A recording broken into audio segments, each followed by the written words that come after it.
என்ன நடக்குது பேரண்ட்ஸ்? அதுவும் நம்ம கோயம்புத்தூர்ல சூலூர்ல ஒரு 10 வயசு குழந்தைக்கு நடந்த அந்த கொடூரம் ரொம்ப தப்பு பேரண்ட்ஸ்.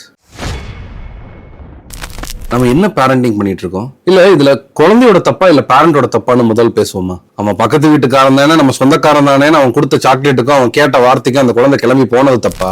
இல்ல அவன்லாம் நம்ம கூடயே இருக்கிற நம்ம அங்காளி பங்காளி தானேன்னு சொல்லி நம்ம பேரண்ட் அவங்க கூட எல்லாம் நம்ம குழந்தைகளை வளர விட்டதும் விளையாட விட்டதும் தப்பா? இங்க யாரையுமே தப்பு சொல்ல முடியாதுங்க. சமுதாயத்து மேலையும் தப்பா நம்ம கொண்டு போய் திணிக்க முடியாது. இன்னும் நம்ம ரொம்ப அவேர்னஸோடையும் இன்னும் நம்ம ரொம்ப கவனத்தோடய நம்ம குழந்தைகளை வளர்த்தணும் தான் சொல்லுவோம். அது பையனா இருந்தாலும் சரி, பொண்ணா இருந்தாலும் சரி, குழந்தை தான். ஒரு 10 வயசு குழந்தைக்கு இதை பண்ண துணிஞ்ச ஒருத்தனால எதை வேணாலும் பண்ண முடியும்.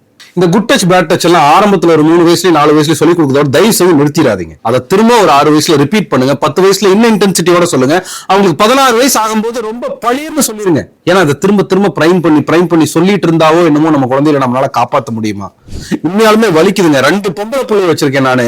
இந்த சமுதாயத்துல அவங்கள கூட்டிட்டு வெளியே தெருவுல நடக்கிறதுக்கே பயமா இருக்கு.